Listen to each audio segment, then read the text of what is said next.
E agora a gente vai ver um vídeo muito legal sobre a esclerose lateral amiotrófica, a famosa ELA. Há uns tempos atrás a gente viu na internet um desafio do balde de gelo e vamos tentar entender um pouquinho mais o que é esse problema e como ele pode ser resolvido também, como ele pode ser tratado.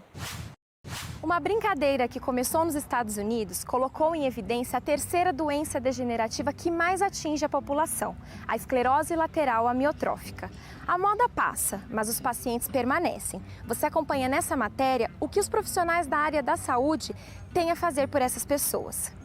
Ela começou a sentir pela perna direita a fraqueza e depois passou para a perna direita. Então a gente pegou e procurou o neurologista. Foi quando ele mandou fazer o exame e aí constatou. E a gente, com aquela mania de abrir o exame, né, na hora que estava abrindo, vi lá esclerose lateral amiotrófica. Eu falei, o que é isso? Esclerose lateral amiotrófica. 3 letras que mudam a vida de alguém para sempre. E de quem está ao lado desse indivíduo também para sempre. Ela é uma doença degenerativa do sistema nervoso, caracterizada principalmente por causar fraqueza muscular. Fraqueza e atrofia muscular. Por qual razão? Para eu fazer um movimento que seja simples, eu tenho que pensar, olha, mexa a mão. E esse pensar faz ativar a célula na região motora do cérebro. Dessa célula tem seu prolongamento e esse prolongamento vai até a região da medula nervosa que nós temos dentro da coluna. Nesta medula nervosa, nós temos uma outra célula chamada corno anterior, dela que sai o nervo. E o nervo vai no músculo esquelético. Onde é que está o problema? Entre esta célula chamada primeiro neurônio e o segundo neurônio. Comprometimento nesta via, nesta avenida, faz com que a pessoa tenha fraqueza muscular, que tenha atrofia, que tenha também aquela sensação de tremor na carne, chamado fasciculação. É uma doença degenerativa, evolutiva, irreversível, incurável, incapacitante e nos livros está escrito assim, ela é fatal. 18 anos atrás a gente não sabia nada, então vamos dizer, quando ele comentou o que tinha, qual era a doença e tal, a gente falou, vamos ver o que é, porque realmente na época a gente não sabia nada. Aí depois começa a pesquisar, a ver, começa a conversar e enfrentamos a vida, né? A esclerose lateral amiotrófica, ela não tem um exame específico para o seu diagnóstico, mas a história que a pessoa conta, o que ela apresenta no exame físico, eu já posso imaginar que possa ser esclerose lateral amiotrófica. Um exame muito importante que nos indica se existe alteração nessa avenida, nessa alteração motora, que é a eletroneuromiografia. Este exame é muito importante, mas ele também sozinho não faz diagnóstico. Eu preciso de outros exames para que eles afastem outras causas que levariam à alteração nessa via motora. Não é um diagnóstico fácil. Do primeiro sintoma ao diagnóstico, 12 meses. Do primeiro sintoma ao diagnóstico, 4 médicos, em média. Do primeiro sintoma ao diagnóstico, portanto, eu já perdi 12 meses. E quando eu diagnostico a doença, eu já perdi muito neurônio motor. Uma vez que alguém recebe esse diagnóstico, essa pessoa já recebe também prognóstico. E no livro, marca-se lá, do primeiro sintoma à morte, 3 anos e meio, em média. Do diagnóstico feito à morte, 2 anos e meio, em média. Então é isso que a pessoa recebe. E quando ela recebe isso, é uma pancada que ela toma. Não só ela, como a família também. O que a gente pode oferecer? Aí entra a ciência, aí entra a arte.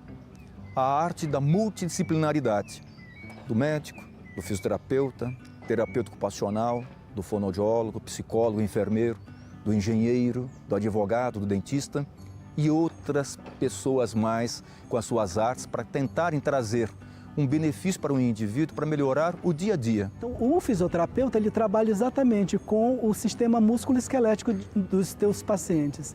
E na esclerose lateral amiotrófica, essa atrofia muscular, fraqueza muscular, uma combinação entre fraqueza muscular flácida e fraqueza muscular espástica parece extremamente complexo, mas aí é que entra a importância do fisioterapeuta em trabalhar trazendo, não buscando a força da musculatura, porque se ele buscar força muscular, ele está acelerando o processo da doença. Na verdade, ele tem que fazer com que esse paciente não tenha atrofia pelo desuso, por estar parado, mas ele tem que tem que encontrar o equilíbrio, que é fazer com que esse paciente tenha movimentação, faça exercícios moderados sem acelerar o processo da doença. O papel do psicólogo é um papel basicamente facilitador. O que eu chamo facilitador? É facilitador no sentido do paciente poder expressar o seu sofrimento, ele ter espaço para colocar os seus medos, os seus anseios e ter essa escuta e ter esse olhar. A equipe multiprofissional dentro da casa do paciente, ela vai identificar todos os riscos que tem naquela casa e vai facilitar para a família melhor atender, melhor cuidar do seu ente querido. É importantíssimo a gente trabalhar com a família e com o paciente, porque eles precisam de tanta ajuda quanto os pacientes. Eles estão num momento de extrema vulnerabilidade e fragilidade.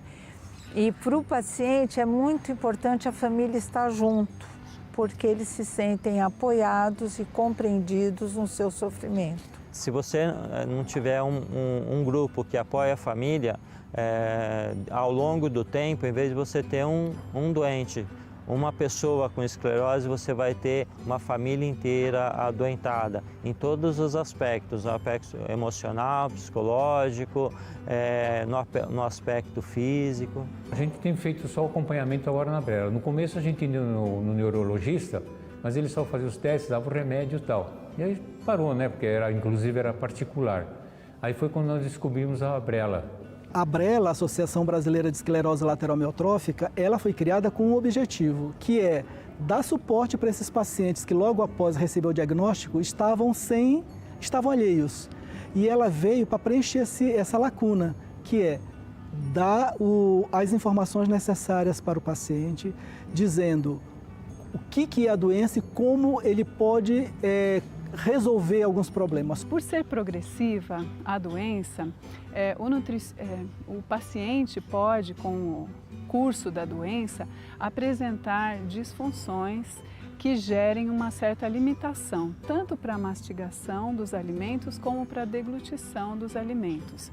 E com isso, vai caber ao nutricionista orientar tanto ao paciente como aos seus familiares em relação ao tipo de alimentação mais adequada para esse indivíduo. O que a gente procura? Está com a doença, mas não vamos se entregar. Vamos tentar viver da vida normal. Vamos fazer algumas adaptações. Que nem ela gosta de ficar muito na cozinha, que tem uma cadeira tipo de escritório. Eu fiz um adaptador do pé onde ela apoia o pé e fica com a mão em cima da mesa, troca de canal, tal, ela prefere ir lá. E depois à tarde que ela toma o banho, aí ela vai para a sala. Então tem uma outra cadeira lá, que eu adaptei tipo numa mesinha, também ela fica ali. Então a gente procura fazer uma vida normal. Que nem a gente costuma dizer, nós não convidamos a doença para vir para nós, ela veio de atrevida. Então nós vamos continuar com a nossa vida normal. As pessoas com ela são pessoas diferentes. Elas são pessoas diferenciadas, são pessoas especiais. Nós fomos aprendendo a gostar dessas pessoas. E a razão pura e simples, por elas serem diferentes, elas foram nos ensinando a gostarmos de todos os momentos da nossa vida, dos nossos dias.